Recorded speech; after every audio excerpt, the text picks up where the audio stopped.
ಭಾಳ ತೀಕ್ಷ್ಣವಾದಂಥ ಕ್ವಶನ್. ಏನು ಸಾಧನೆ ಮಾಡಿದ್ರು? ಇಲ್ಲ ಭಾಳ ಚೆನ್ನಾಗಿ ಕ್ವಶನ್ ಕೇಳಿದ್ರಿ, ಅದಕ್ಕೆ ಆ ಉತ್ತರ ಕೊಡೋಕೆ ನಾನು ಪೇಪರ್ನ ಹುಡ್ಕೊಂಡೆ. ಅದಕ್ಕೆ ಏನು ಸಾಧನೆ ಮಾಡಿದ್ದೀನಿ ಅಂತ ಕೇಳ್ತಿರಲ್ಲ. 2 ವರ್ಷಕ್ಕಿಂತ ಮುಂಚೆ ಏನು ಜನರಿಗೆ ಭಾಷೆನ ಕೊಟ್ಟಿದ್ರು ಅದು ಎಲ್ಲ ಈಡೇರಿಸಿ ಇವತ್ತು ಅದಕ್ಕಿಂತ ಜಾಸ್ತಿ ಬಹಳ ದಿನದಿಂದ ಬಹಳ ವರ್ಷಗಳಿಂದ ಕಂದಾಯ ಗ್ರಾಮಗಳ ಬೇಡಿಕೆ ಇತ್ತು. ಹಟ್ಟಿ ಆಗಿರ್ಬೋದು, ಹಾಲಾಡಿಗಳಾಗಿರ್ಬೋದು, ಕಂದಾಯ ಗ್ರಾಮಗಳನ್ನು ಮಾಡಬೇಕು ಅಂತ ಹೇಳಿ ಭಾಳಷ್ಟು ಕುಟುಂಬಗಳು, ಅದರಲ್ಲೂ 1 ಲಕ್ಷ ಮೇಲ್ಪಟ್ಟು ಕುಟುಂಬಗಳಿಗೆ ನೋಡಿ ಹಟ್ಟಿ, ಹಾಡಿ, ತಾಂಡ, ಪಾಳ್ಯ, ಮುಜುರೆ ಗ್ರಾಮಗಳನ್ನ ಕಂದಾಯ ಗ್ರಾಮಗಳನ್ನಾಗಿ ಪರಿವರ್ತಿಸಿ ಸುಮಾರು ವರ್ಷಗಳ ಬೇಡಿಕೆ ಇತ್ತು. ಇವಾಗೆಲ್ಲದಕ್ಕೂ ಕೂಡ ಮೂಲಭೂತ ಸೌಕರ್ಯಗಳು, ಅದರ ಜೊತೆಯಲ್ಲಿ ಹಕ್ಕುಪತ್ರಗಳ ವಿತರಣೆಯನ್ನು ಮಾಡಬೇಕು ಅಂತ ಹೇಳಿ ಇವ್ರನ್ನೆಲ್ಲರನ್ನೂ ಕೂಡ ಒಂದೇ ಜಾಗದಲ್ಲಿ ಸೇರಿಸಿ ಬರೀ ಸಾಧನಾ ಸಮಾವೇಶ ಅಥವಾ ಪ್ರಗತಿಯತ್ತ ಕರ್ನಾಟಕ ಅಂತಲೇ ಹೆಸರಿಟ್ಟಿದ್ದೀವಿ.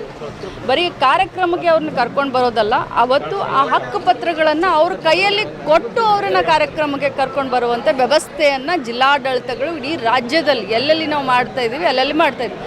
ಸುಮಾರು 1 ಲಕ್ಷ ಕುಟುಂಬಕ್ಕೆ ಹಕ್ಕುಪತ್ರವನ್ನು ಕೊಟ್ಟು ಆ ಕಾರ್ಯಕ್ರಮಕ್ಕೆ ಕರ್ಕೊಂಡು ಬರ್ತಾಯಿದ್ದೀವಿ. ಇದು ಒಂದು ದೊಡ್ಡ ಮಟ್ಟದ ಒಂದು ಪ್ರಗತಿಯನ್ನು ನಾವು ಮಾಡಿದ್ದೀವಿ ಅಂತ ಹೇಳಿ ಜನರಿಗೆ ಹೇಳುವಂಥ ಕಾರ್ಯಕ್ರಮವನ್ನು. ಯಾಕಂತಂದರೆ ಒಂದು ಕಹಾವತ್ತಿದೆ, ಜಂಗಲ್ ಮೇ ಮೋರ್ ನಾಚ ಅಥವಾ ಕಿಸ್ನೆ ದೇಕ ಅಂತ ಹೇಳಿ. ಮಾಧ್ಯಮದವ್ರಿಗೆ ನಾವು ಇಷ್ಟೇ ವಿನಂತಿಯನ್ನು ಮಾಡ್ತೀವಿ, 2 ವರ್ಷ ಕೊಟ್ಟ ಭಾಷೆಯನ್ನು ನಾವು ಈಡೇರಿಸಿದ್ದೀವಿ.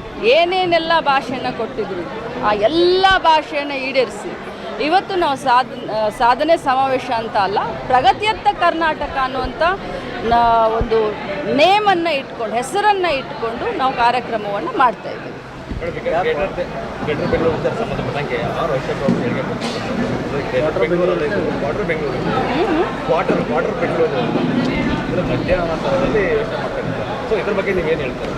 ವಿರೋಧ ಪಕ್ಷದವರು ಅವರು ಯಾವತ್ತಿದ್ರೂ ಕೂಡ ವಿರೋಧವಾಗಿಯೇ ಮಾತನಾಡ್ತಾರೆ.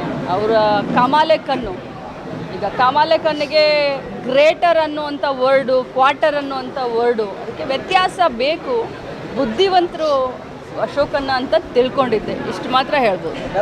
ಏನು ಸಾಧನೆ ಆಗಿಲ್ಲ, ಕೊಲೆ ಸುಲಿಗೆ ದರೋಡೆಗಳು ನಡೀತಾ ಇದ್ದವು, ಆದರೆ ಏನು ಕ್ರಮ ಕೈಗೊಳ್ತಲ್ಲ ಅಂತಂದರೆ ಈ ಜಗದೀಶ್ ಶೆಟ್ಟರ್ ಅವರು ಪಾಪ ಜಗದೀಶ್ ಶೆಟ್ಟರ್ ಸಾಹೇಬರು ಈ ರಾಜ್ಯದ ಮಾಜಿ ಮುಖ್ಯಮಂತ್ರಿಗಳು, ಅನುಭವಸ್ಥರು. ಅವ್ರ ಬಗ್ಗೆ ಏನು ಹೇಳಲಿಕ್ಕೆ ಸಾಧ್ಯ?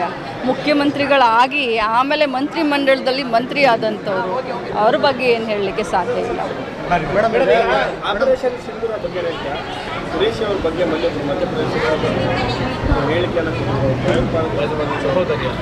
ಅದನ್ನು ಕಟುವಾಗಿ ಟೀಕಿಸ್ತೀನಿ.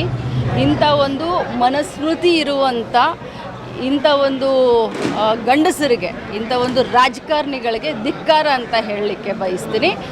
ಆಪರೇಷನ್ ಸಿಂಧೂರ ಇರಲಿ, ಕಷ್ಟ ಕಾಲದಲ್ಲಿ ಕಾಂಗ್ರೆಸ್ ಪಕ್ಷ ಮೇಲಿನಿಂದ ಹಿಡ್ಕೊಂಡು ಕೆಳಗಿನವರೆಗೂ ಕೂಡ ಸರ್ಕಾರದ ಜೊತೆ ಇರ್ತೀವಿ ಅಂತ ನಮ್ಮ ಅಗ್ರಗಣ್ಯ ನಾಯಕರು ಹೇಳಿದ್ದಾರೆ. ಅದನ್ನು ನಾನು ಕೂಡ ಪುನರುಚ್ಚಾರ ಮಾಡ್ತೀನಿ. ಕೊತ್ತೂರು ಮಂಜುನಾಥ್ ಅವರು ಸೈನಿಕರು ಆಪರೇಷನ್ ಸಿಂಧೂರ ಬಗ್ಗೆ ಉನ್ನಾಟಿಗೆ 4 ಫ್ಲೈಟ್ಗಳನ್ನ ಹಾರಾಡಿಸಿದ್ರು ಅಂತ ಹೇಳಿ ಏನು ಮಾಡಿಲ್ಲ. ಯಾರು?